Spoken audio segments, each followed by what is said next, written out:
की गली दो।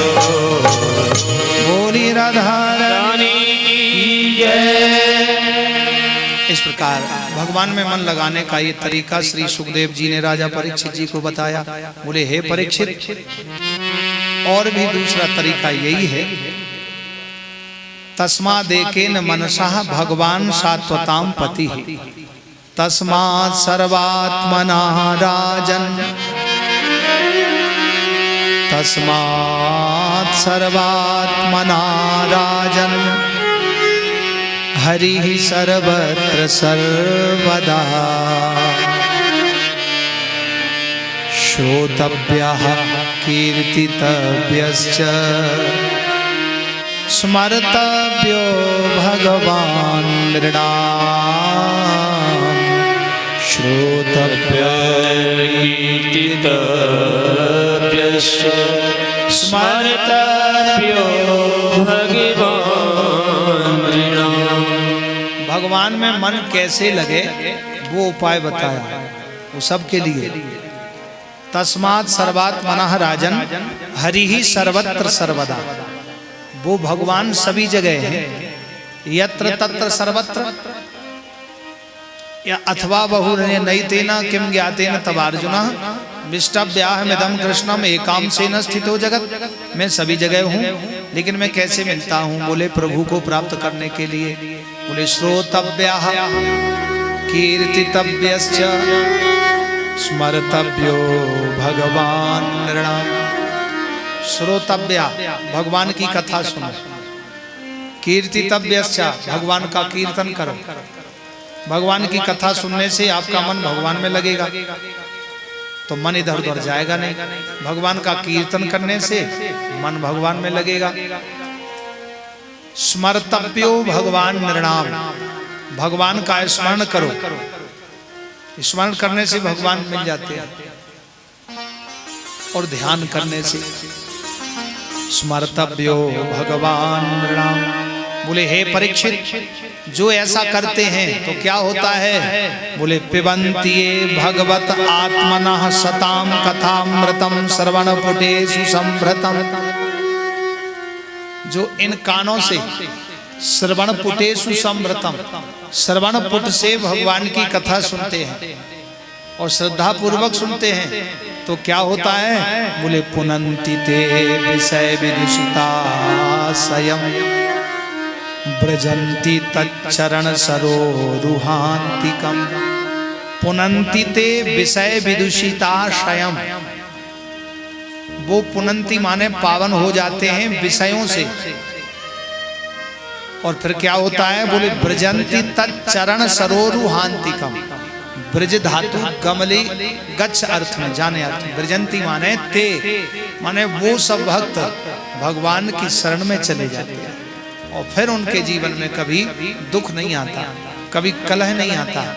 वो फिर भगवान के प्रेम में आनंद मग्न होते हैं, फिर वहां किसी बीमारी का प्रवेश नहीं है। पुनन्ति ते विषय विदुषिताशयम, और वो विषयों से परे हो जाते हैं। फिर ब्रजंती तच्चरण सरोरुहान्तिकम, वो भगवान के चरण सरोज में चले जाते हैं, चरणों के सरोवर में चले जाते हैं। ये प्रभाव भगवान के कीर्तन का है। बोले हे परीक्षित, जो सुंदर तन पाकर, सुंदर मन पाकर, सुंदर धन पाकर और सुंदर समय पाकर फिर भी यदि भगवान को नहीं भजते, तो ऐसे व्यक्ति को देख के 4 प्रकार के पशु हंसते हैं। 4 प्रकार के। कौन कौन से? श्री सुखदेव जी कह रहे हैं। बोले स्वबेट बराहोष्ठ खरई संस्तुता पुरुषा पशु, स्वबेट बराहोष्ठ खरई संस्तुता पुरुषा पशु, नयत कर्ण पथोपेतो जातु नाम गदाग्रजः, जातु नाम गदाग्रजः। बोले ये 4 प्रकार के पशु हंसते हैं ऐसे आदमी को देख के। कैसे आदमी को? कैसे आदमी को देख के हंसते हैं? जो समय सुंदर समय पाकर, धन पाकर, साधन पाकर भजन नहीं करते, वो पशुओं की तरह काम करते हैं। तो ऐसे व्यक्ति को देख के 4 प्रकार के पशु हंसते हैं। कौन कौन से? ध्यान से सुनेंगे सब लोग। तो आप लोग ध्यान से सुनेंगे तो सुनने में पता लग जाएगा कि हम कौन से पशु का काम करते हैं, तो वो ना करें। भागवत में लिखा है स्पष्ट। तो कौन कौन से पशु हैं? सोबेट, बराह, होस्ट, खरई।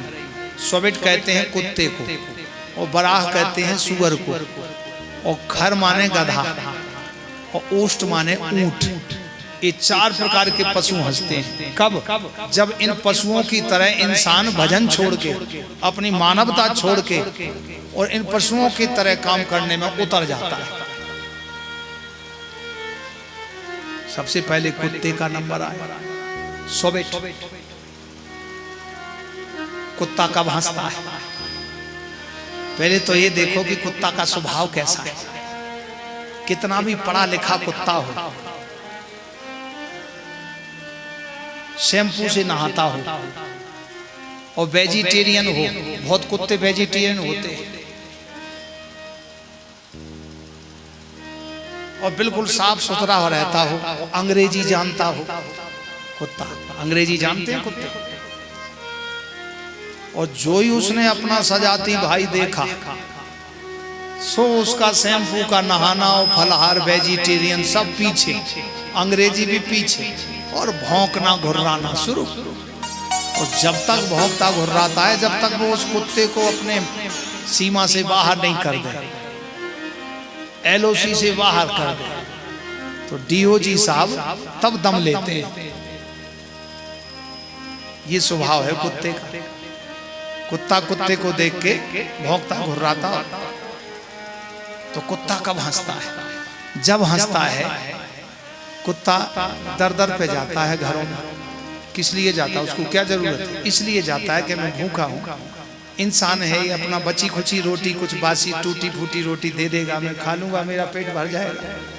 और जैसे ही वो ऐसा आशा लगा के जाता है, और जैसे दरवाजे के अंदर पहुंचा घर के, सो घर वालों ने देखा, एक ने देखा, अरे भैया देख देख कुत्ता आ गया, दौड़ दौड़ मारो मारो। सो अंदर से डंडा लेके भागा, हो कुत्ता को भागा। सो कुत्ता समझ गया कि मारेगा, मैं तो आया था कि रोटी लेने, ये तो डंडा दे रहा है। सो कुत्ता हंसता भी है और रोता भी है, लेकिन हंसता ज्यादा है। बोले रो तो इसलिए रहा हूं कि रोटी नहीं मिली, लेकिन हंस ज्यादा रहा। और वो पूंछ हिलाता हुआ हंसता हुआ जाता है। क्यों हंसता है? वो इसलिए हंसता है कि अच्छा रहा, पिछले जन्म में मैं भी इंसान था, मेरे द्वार पे भी हम कुत्ते आते थे, तो हम ऐसे ही भगाते थे, मरने के बाद मैं कुत्ता बन गया। बोले अच्छा रहा, अब ये भी मरने के बाद मेरी बिरादरी में आएगा। क्योंकि इंसान का काम ये थोड़ी है। अरे किसी के काम जो आए उसे इंसान कहते हैं, पराया दर्द जो अपनाए उसे इंसान कहते हैं। यूं भरने को तो दुनिया में पशु भी पेट भरते हैं, इन्हें जिन्हें इंसान का दिल है वो नर परमार्थ करते हैं। पथिक जो बांट के खाए उसे इंसान कहते हैं। कुत्ते की दी हुई रोटी तो इंसान खा रहा है, उसी की दी हुई रोटी उसी को आंखें दिखाना। इंसान का काम तो सबको खिला के खाना होता है। तो कुत्ता जब हंसता है, बोले अरे ये तो मेरे काम कर रहा है, पशु की तरह। बोले मरने के बाद ये कुत्ता बनेगा, क्योंकि ये मेरी बिरादरी जैसा काम कर रहा है, इंसान के जैसा काम नहीं कर रहा है। गया काम से। दूसरा पशु है बराह, सोबेट बराह। बराह माने सुअर। सुअर कब हंसता है? पहले तो सुअर का नाम देखो आप। सुअर का काम क्या है? सुअर का काम है गंदगी में मुंह डाल के कूड़ेदान में, नाली में, और जो भी मिले घपड़ घपड़ खाता रहता है। कब तक खाता है? जब तक उसका पेट नहीं भरा। और इतना खाता है उसको अपने ना बीवी से मतलब, ना बच्चों से, ना पड़ोसी से, ना किसी से, अपने से मतलब।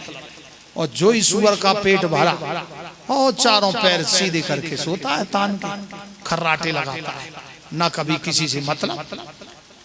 तो सुअर देखता है ऐसे व्यक्ति को जो अपना पेट भरना ही श्रेष्ठ समझता है, ना किसी को खिलावे, ना किसी से कोई मतलब, बस अपना खाया पिया और सो गया, अपना से मतलब, ना बच्चों से मतलब, ना भगवान से, भगवान ना किसी।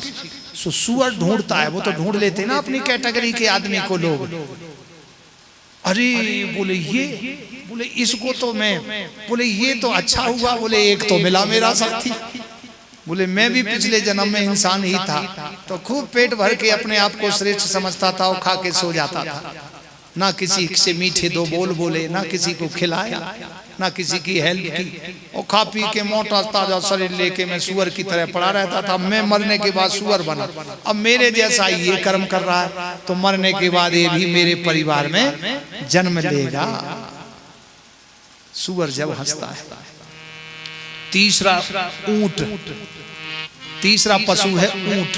ऊंट कब हंसता है? ऊंट का पहले स्वभाव देखो क्या है। स्वबिट बड़ा होस्ट।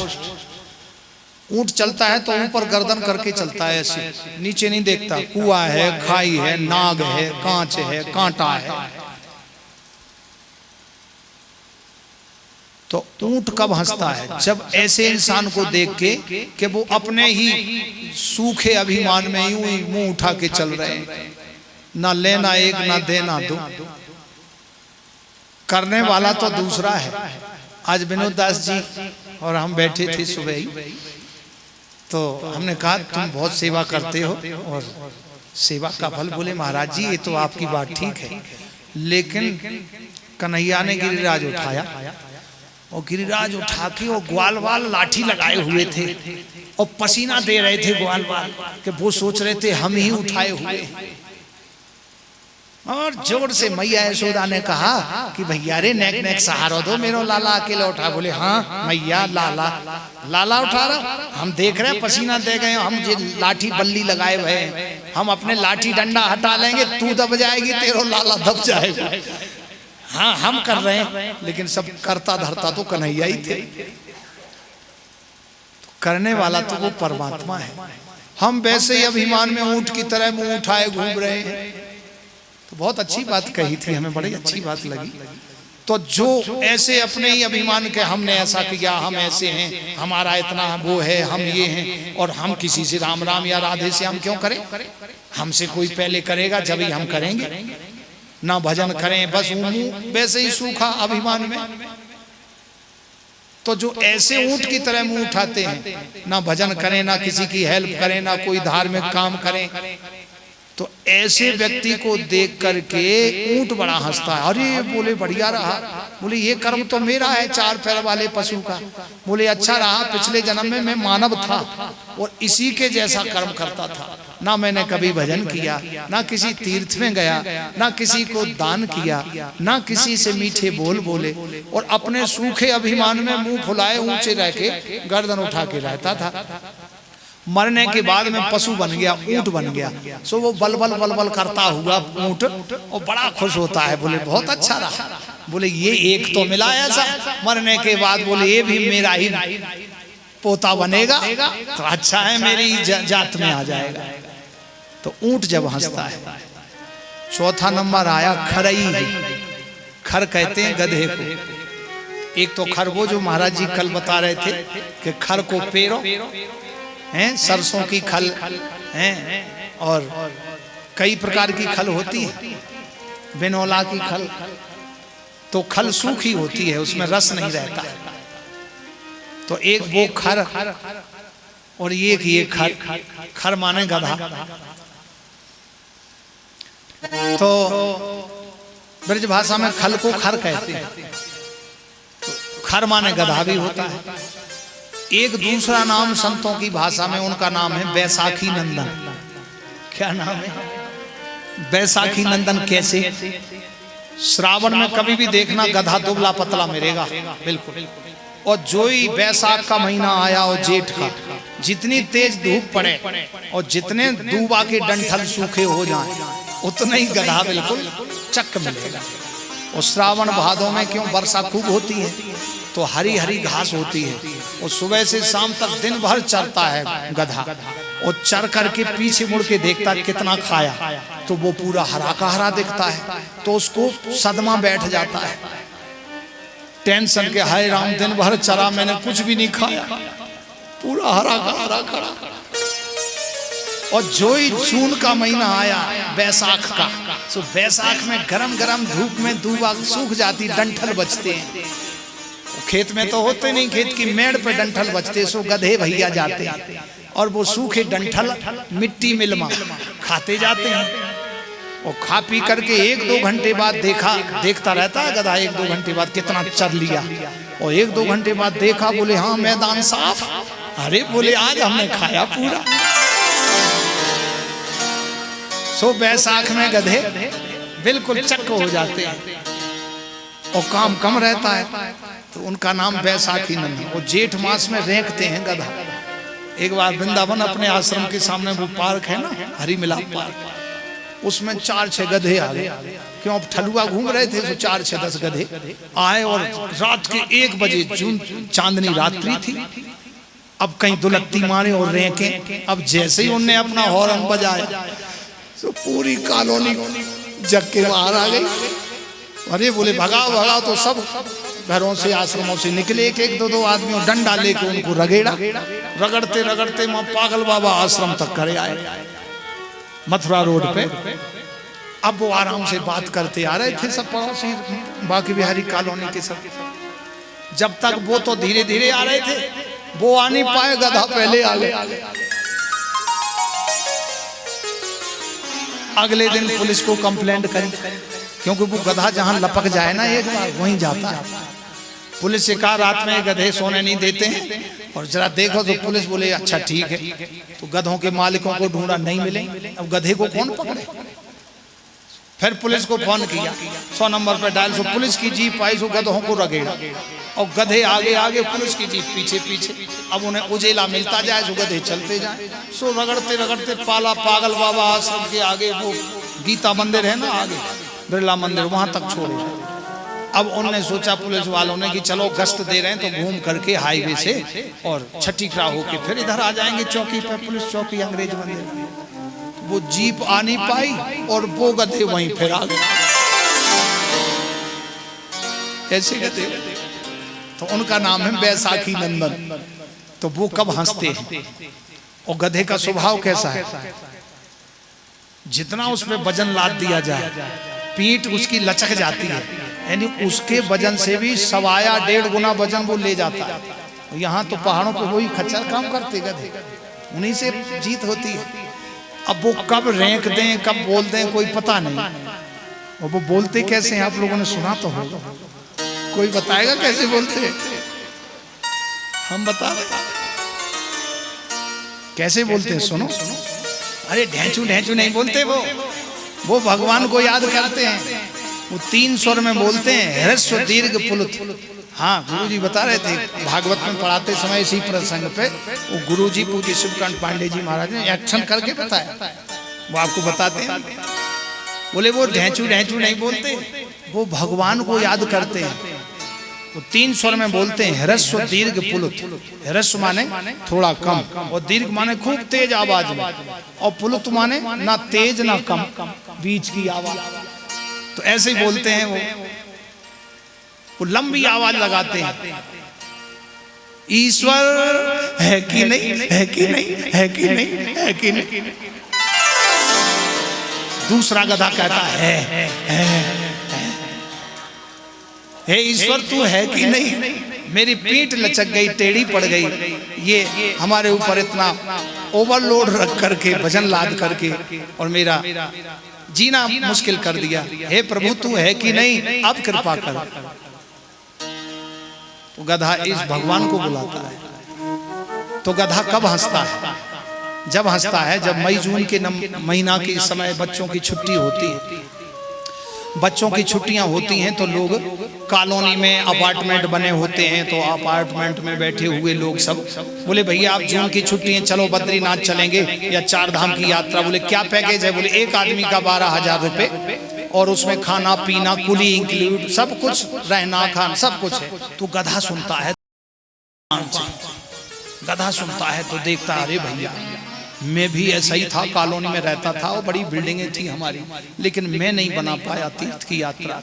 गधा रोता है, सुनता जाता है, रोता जाता है। तो वो कॉलोनी के लोग जो हैं उसमें बहुत अच्छे लोग होते हैं, सर्विसमैन, बिजनेसमैन, फैक्ट्री मैन, सब लोग थे।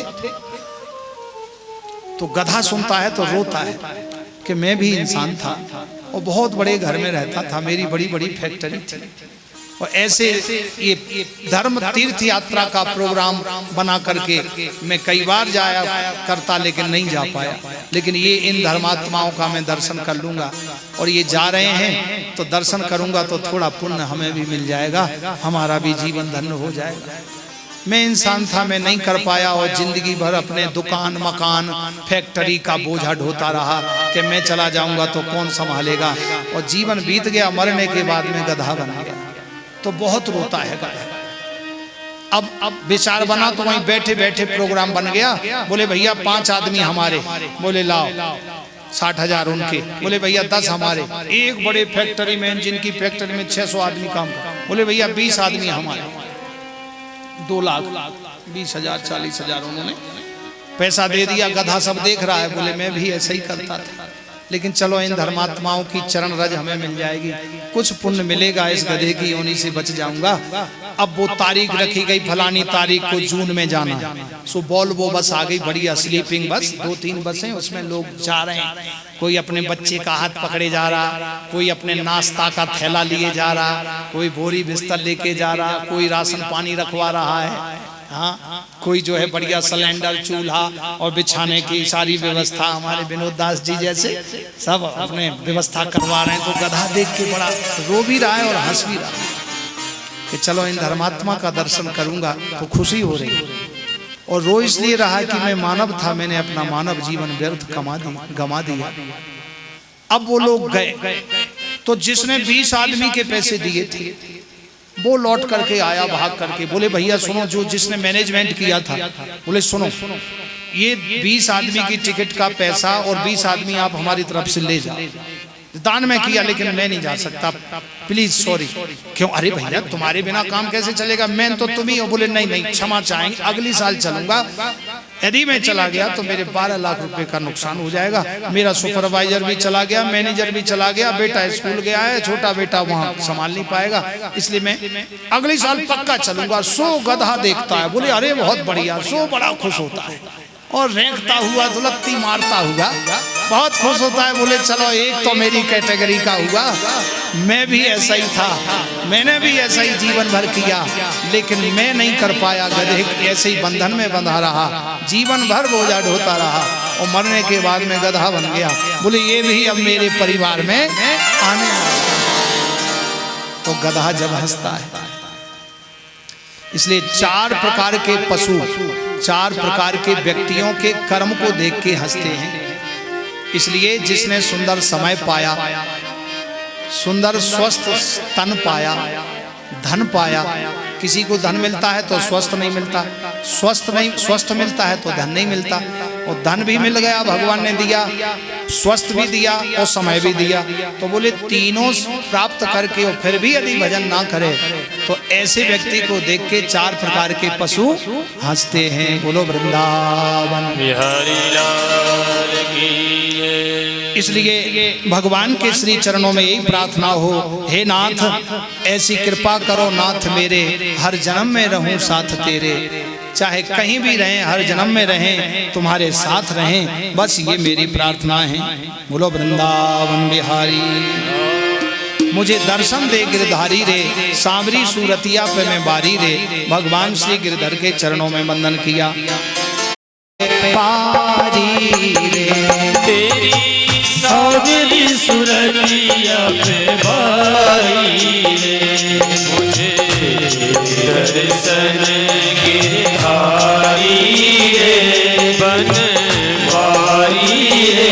तेरी सांवरी सूरतिया पे बारी रे, तेरी सांवरी सूरतिया पे बारी रे।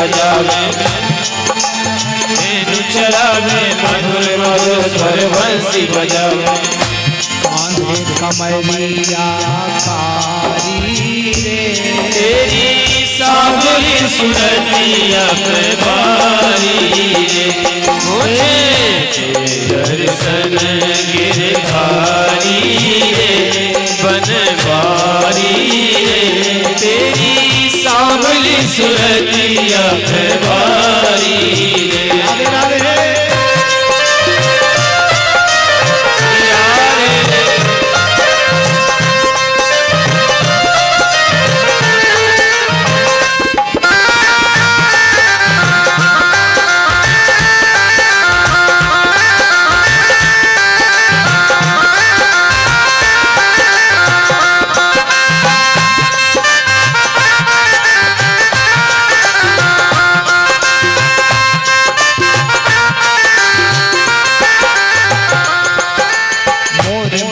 पीताम्बर सोहे देख रूप विमल जन मोहे मोर मुकुट पीताम्बर सोहे देख रूप मुनि जन मन मोहे मोर मुकुट पीताम्बर सोहे देख रूप विमल जन मोहे मोर मुकुट पीताम्बर सोहे देख रूप मुनि जन मन मोहे कुंडल की छवि प्यारी रे याके कुंडल की छवि प्यारी रे तेरी सांवली सुरतिया में बारी तेरी सांवली सुरतिया में बारी रे मुझे दर्शन गिरधारी रे बनवारी रे तेरी सांवली सुरतिया में बारी रे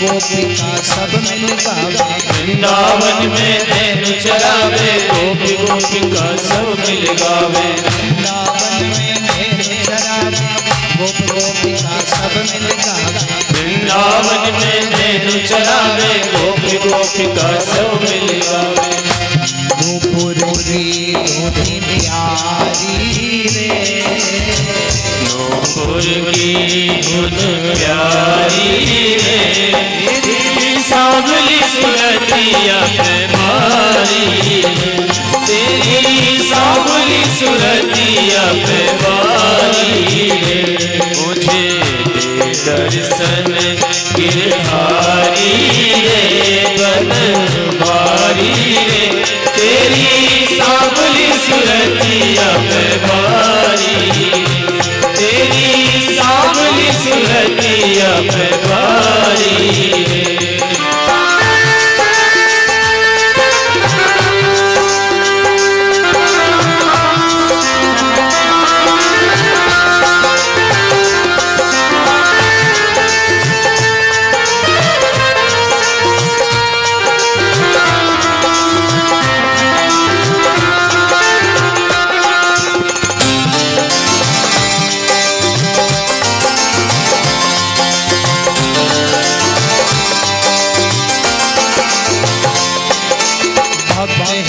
हरि रूप बनाया ब्रह्मानंद मेरे मन भाया भक्त है जो हरि रूप बनाया ब्रह्मानंद मेरे मन भाया भक्त है जो हरि रूप बनाया ब्रह्मानंद मेरे मन भाया भक्त है जो हरि रूप बनाया ब्रह्मानंद मेरे मन भाया शरण कमल हरे हारी रे चरण कमल बलिहारी रे, तेरी सांवली सुरतिया पे भारी रे, तेरी सांवली सुरतिया पे भारी रे, मुझे ते दर्शन गिरधारी रे, बनवारी रे, तेरी सांवली सुरतिया पे भारी, तेरी सांवली सुरतिया पे भारी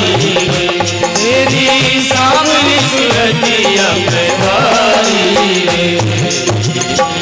बोलिए गोविंद भगवान की जय।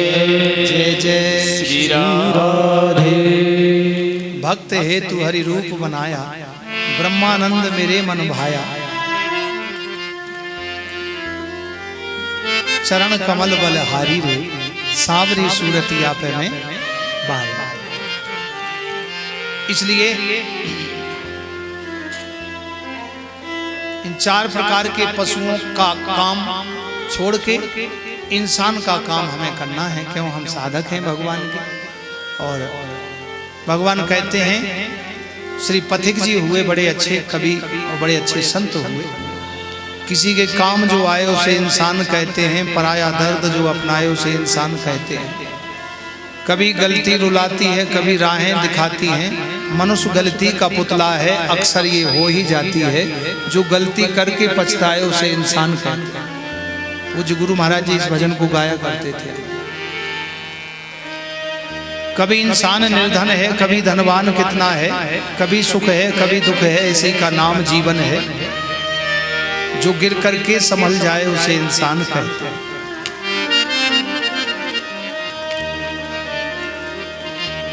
कभी इंसान धनवान है कितना, कभी निर्धन बना कितना। यूं भरने को तो दुनिया में पशु भी पेट भरते हैं, जिन्हें इंसान का दिल है वो नर परमार्थ करते हैं। जो सब में बांट कर खाए उसे इंसान कहते हैं। इसलिए श्री सुखदेव जी महाराज ने राजा परीक्षित जी को मन की धारणा का वर्णन बताया, सद्यो मुक्ति और क्रम मुक्ति का वर्णन बताया। हे परीक्षित, दो मुक्ति होती है संसार में, एक सद्यो मुक्ति, एक क्रम मुक्ति। सद्यो मुक्ति वो जो बाल्यावस्था से सदगुरु की कृपा हो गई और सदगुरु कृपा प्रसादी प्राप्त करके बताए हुए सदगुरु के मार्ग पर चले, तो भगवान की साधना में लग जाए, वो सद्यो मुक्ति। और एक क्रम मुक्ति। क्रम मुक्ति वो माता पिता की आज्ञा, गुरुजनों की आज्ञा का पालन करके 25 वर्ष तक ब्रह्मचर्य का पालन करके विद्या अध्ययन करे और 25 से 50 साल तक विवाह शादी सदगृहस्थ में जावे, बिजनेस व्यापार करके, और 50 से 75 तक परिवार का पालन पोषण और वानप्रस्थ आश्रम में रहे, और 75 से 100 संन्यास धारण करे और भजन करे, उसकी क्रम मुक्ति हो जाएगी। तो 50 के बाद में फिर आस छोड़ देना चाहिए। 50 से छोड़ो आस। फिर 51, तो वन शब्द आ गया। 51 में लगो तो वन में वास करो। वन में कोई फैसिलिटी नहीं, जो मिल जाए खा पी के मस्त रहो। तो घर में भी रहो तो वन की तरह बन के रहो। सब्जी में नमक मिल गया, मन के अनुकूल नहीं मिला, अरे इसमें ये नहीं दिया, वो नहीं दिया, ये वो, तो फिर तुमको कोई नहीं पूछेगा। जो मिले तो खाओ पियो आनंद लो, वन की तरह रहो। 51, 52, 53, फिर ये वन में से आप आ जाओ। फिर 80 तक आए, 81, 82, 83, 84